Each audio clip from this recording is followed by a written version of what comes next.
अब एक बार में कोई पार्टी अपना घोषणा पत्र नहीं बता रही है आपको, धीरे धीरे एक एक करके आपको बिल्कुल एक वेब सीरीज की तरह आपको वो चाहते हैं कि आप इंतजार करें और उसके बाद वो आपको हैरान करना चाहते हैं, जैसे वेब सीरीज की कहानियां आपको हैरान करती हैं कई बार।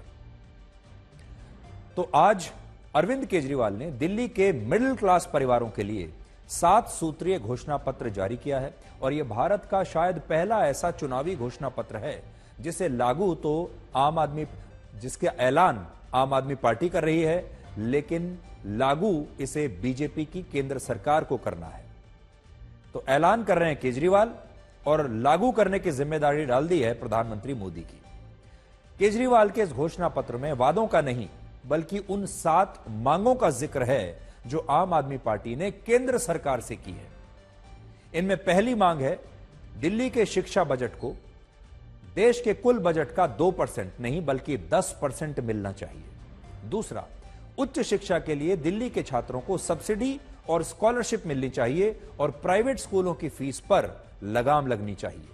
तीसरा, स्वास्थ्य बजट देश के कुल बजट का 10% होना चाहिए और हेल्थ इंश्योरेंस पर लगने वाले जीएसटी को दिल्ली में तत्काल रूप से हटा देना चाहिए। चौथा, इनकम टैक्स में छूट की सीमा 7 लाख से बढ़ाकर 10 लाख रुपए करनी चाहिए। पांचवा, आवश्यक वस्तुओं पर लगने वाले जीएसटी को खत्म कर देना चाहिए। छठा, प्राइवेट और सरकारी अस्पतालों में बुजुर्गों को मुफ्त इलाज मिलना चाहिए। सातवां, वरिष्ठ नागरिकों को पहले की तरह रेल यात्रा के किराए में 50% की छूट मिलनी चाहिए। ये सारे वो फैसले हैं जो केंद्र सरकार के अधिकार क्षेत्र में आते हैं। मतलब ये सारे फैसले अगर लेने हैं तो ये मोदी सरकार को लेने होंगे।